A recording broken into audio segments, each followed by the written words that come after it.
So here's the puzzle box. You notice this side has a little cut in it down here. Put that in your right hand.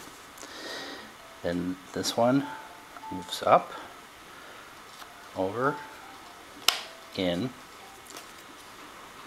down, and in.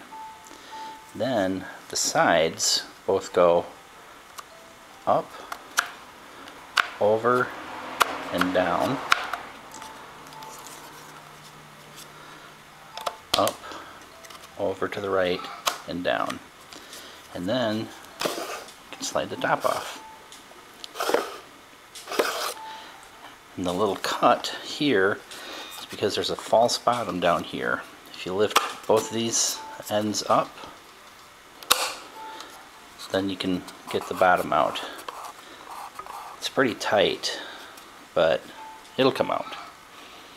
Anyway, then to put the top back on, both sides go back down.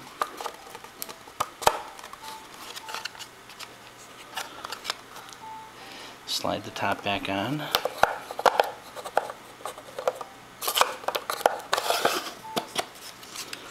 And then both sides up, over and down. Up, over and down. And then this slides to the left. Oh, maybe I didn't get it enough. There we go. Then up, over, over, and down. There you go. The puzzle box.